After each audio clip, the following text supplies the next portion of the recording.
ሰላም እንዴት ቆያችሁ ውድ ቻናላችን ቤተሰቦች ዛሬ በዚህ ቪዲዮ ኢንፎርማል እና ፎርማል ወርዶችን እናያለን እስከ መጨረሻው ተከታተሉኝ ቪዲዮንም እንደምትወዱት እርግጠኛ ነኝ ከሲሉ እንደምታዩት የሁለቱ አለባበስ በጣም ይለያል ሴቷ ጫም እግር አካባቢውን ካያችሁ ኢንፎርማል ይሆናል አለባበስ ነው የለበሰችው ወንዱ ግን የቢሮ ወይም የሥራ ቦታ አለባበስ ነው የለበሰው ኢንፎርማል እና ፎርማል ወርድ ስንልም እንደዚሁ ነው ፎርማል የምንለው በቢሮ አካባቢ የምንጠቀማቸው ቃላቶች ሲሆኑ ኢንፎርማል ደግሞ ቤት አካባቢ ወይም ዝም ብለን ከጓደኞቻችን ጋር ስንሆን የምንጠቀማቸው ናቸው ስለዚህ እነሱን ትርጉማቸውን በዚህ አጋጣሚ ያየን እንሄዳለን አዲስ ከሆናችሁ ሰብስክራይብ በማድረግ ተቀላቀሉን ቪዲዮንም ላይክ አድርጉ በቀኝ በኩል ያለው ፎርማል ሲሆን በግራ በኩል ያለው ኢንፎርማል ነው ሜይቢ perhaps ነው ፎርማል ሲሆን ምናልባት ለማለት help assist ነው ፎርማል ሲሆን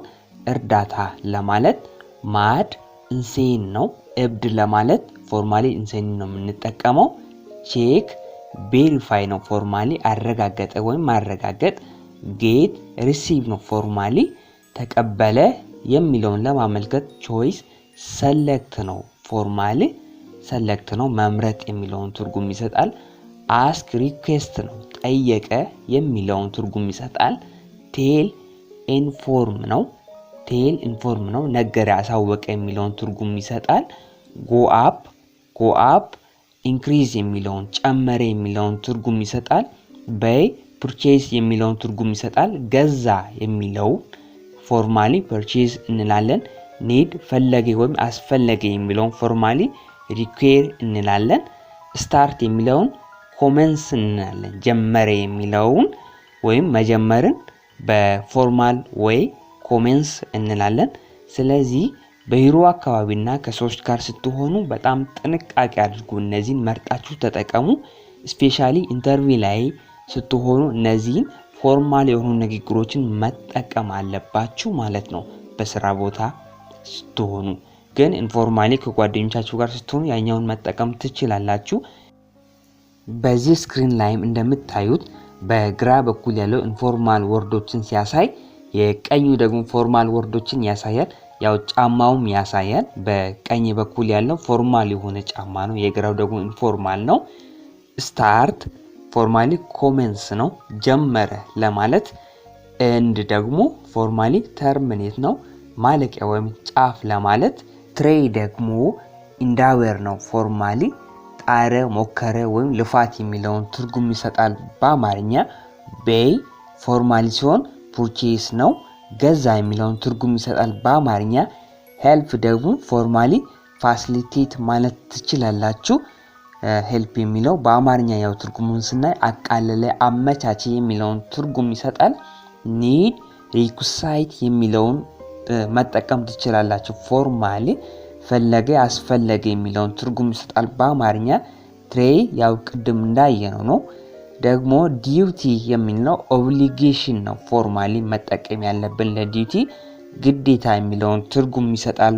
በአማርኛ ካት የሚለው አፕርሄንድ የሚለውን መጠቀም አለብን በፎርማል አነጋገር ያዜ ተረዳ የሚለውን ትርጉም ይሰጣል አናውንስ የሚለውን ደግሞ ፎርማሊ ፕሮክሌም መጠቀም አለብን ትርጉሙ አወጀ አሳወቀ ማለት ነው በአማርኛ ለስፒድ አፕ ደግሞ ኤክስፒዳይትን መጠቀም አለባችሁ አፋጠነ የሚለውን ትርጉም ይሰጣል በአማርኛ ለአንደርስታንድ ደግሞ ኮምፕሬሄንድን መጠቀም አለባችሁ ለፎርማል አነጋገር ትርጉሙ ደግሞ ያዘ ተረዳ የሚለውን ይሰጣል በአማርኛ ስለዚህ እንደዚህ ለይታችሁ ማወቅ አለባችሁ ሌላው ደግሞ አስክ ለአስክ ደግሞ ኢንኳይሪን መጠቀም አለባችሁ ፎርማል ትርጉሙን ስናይ ጠየቀ የሚለውን ይሰጣል በአማርኛ ለቴል ደግሞ ኢንፎርን መጠቀም አለባችሁ ነገረ አሳወቀ የሚለውን ትርጉም ይሰጣል በአማርኛ ለበት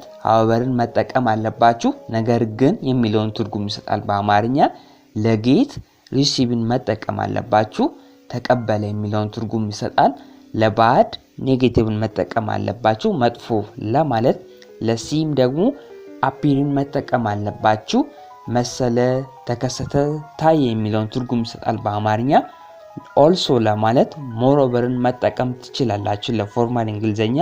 ደግሞም የሚለውን ትርጉም ይሰጣል። ለበይ ደግሞ ፑርቼዝን መጠቀም አለባችሁ፣ ገዛ የሚለውን ትርጉም ይሰጣል በአማርኛ። ስለዚህ እንደዚህ ለይተን ማወቅ በጣም አስፈላጊ ነው። ፎርማልና ኢንፎርማልን ለይተን ማወቅ። የመጨረሻው ፓርት ደግሞ ሀፍቱን ለመስት መጠቀም አለብን ማለት ነው። ሀፍቱ ከምንል መስትን መጠቀም አለብን ለፎርማል የግድ መሆን አለበት ለማለት። ለኤንድ ፊኒሽን መጠቀም አለብን መጨረሻ ወይም ጫፍ የሚለውን ትርጉም ይሰጣል።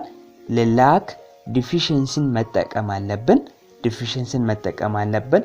እጥረት ወይም ጉድለት የሚለውን ትርጉም ይሰጣል። ለሊቭ ሪሳይድን መጠቀም አለብን።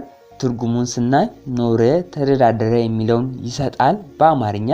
ላይቭሊ ለሚለው ኤነርጄቲክ የሚለውን መጠቀም አለብን ለፎርማል እንግሊዘኛ። ትርጉሙን ስናይ ታታሪ፣ ንቁ የሚለውን ይሰጣል በአማርኛ። ለህርት ደግሞ ዳሜጅን መጠቀም አለብን። ተጎዳ፣ አበላሽ፣ ጎዳ የሚለውን ትርጉም ይሰጣል። ለፑቲን ደግሞ ኢንሰርትን መጠቀም አለብን ለፎርማል ንግግር። በአማርኛ ትርጉሙን ስናይ አስገባ፣ ከተተ የሚለውን ይሰጣል። ለሶሪ ደግሞ አፖሎጃይዝን መጠቀም አለብን፣ ይቅርታ የሚለውን ትርጉም ይሰጣል በአማርኛ። ስለዚህ ቤተሰቦች ስለተከታተላችሁኝ በጣም አመሰግናለሁ። በዚህ ቻናል ላይ ጀማሪ ከሆናችሁ በጣም የሚጠቅሙ ቪዲዮዎችን ታገኛላችሁ። በሌላ ቪዲዮ እስክንገናኝ ድረስ መልካም ጊዜ